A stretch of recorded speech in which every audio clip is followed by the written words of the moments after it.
Ziniko Mhlaba is tracking that story for us and joins us now. Ziniko, what's the latest? Well, Imani, we've decided to drive to Lindo Park now here in the Greater Tshwane municipality to speak to the association which is responsible for interacting but also ensuring that the bylaws of this particular municipality are followed by the establishments that are responsible, or the establishments which are really trading in alcohol sale and other substances here in the Greater Tshwane. I'm joined now by the president of the concerned Tshwane Liquor Traders Association, Mr. Mthombeni, just to get a sense and their reaction as the liquor traders in Tshwane, and of course, what is it that they will be doing now going forward after being alerted of this incident, but also how they are able to hold each other accountable. And Mr. Mthombeni, thank you very much, sir, for your time. You've seen the video. As the president of the association, what is your immediate reaction? I didn't notice this after seeing it on social media, and I became traumatized, to be honest.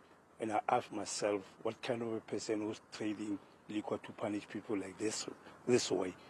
I'm not promoting what those boys have done, but they're saying the punishment is very wrong. How can you humiliate black people like this, being naked, and try to do whatever they're doing? I didn't look at it because I was so traumatized, and I'm so worried. Even now, I'll be having a workshop with the liquor traders. Every Tuesday, I'm having a workshop with the liquor traders, try to educate them to make sure that the compliance is very important. I'm going to organize them, and I want to make sure that the tavern doesn't operate anymore. I'm going to organize my people who are going to march to that place and make sure that the tavern is not operating anymore. And my worry is the law enforcement. Where is the law enforcement about this? Why should we allow people to do this to other people?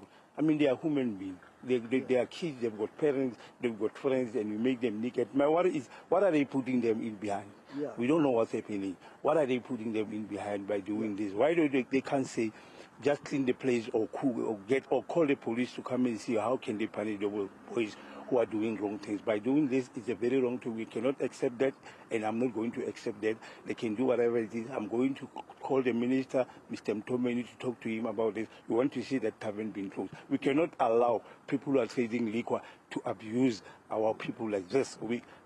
I'm not going to allow that, and we cannot allow that to happen.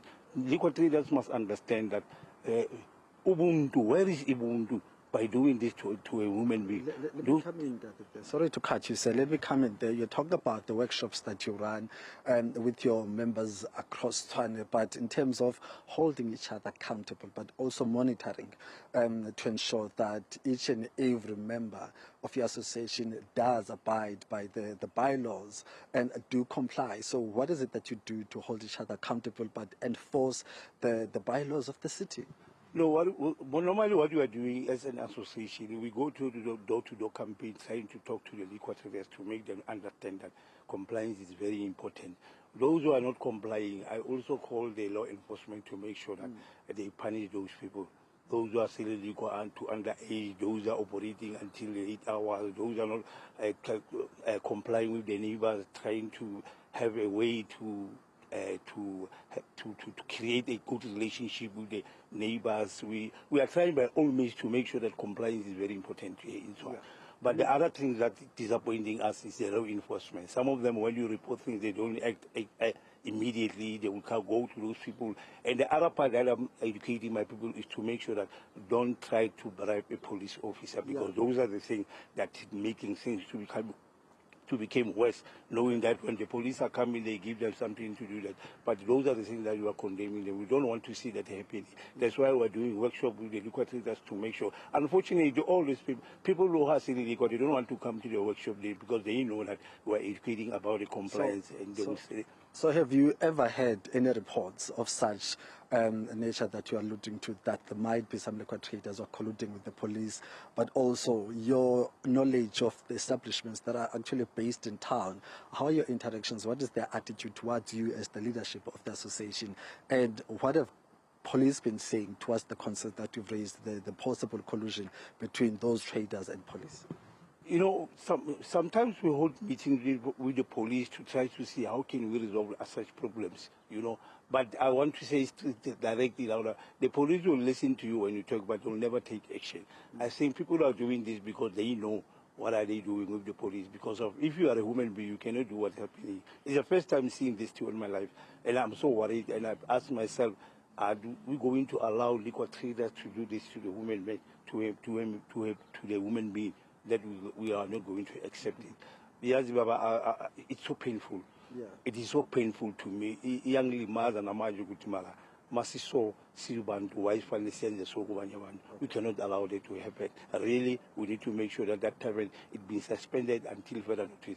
I'm also going to contact the director of the liquor board and the inspector of the liquor board to see and to make sure that that place doesn't work anymore. Okay.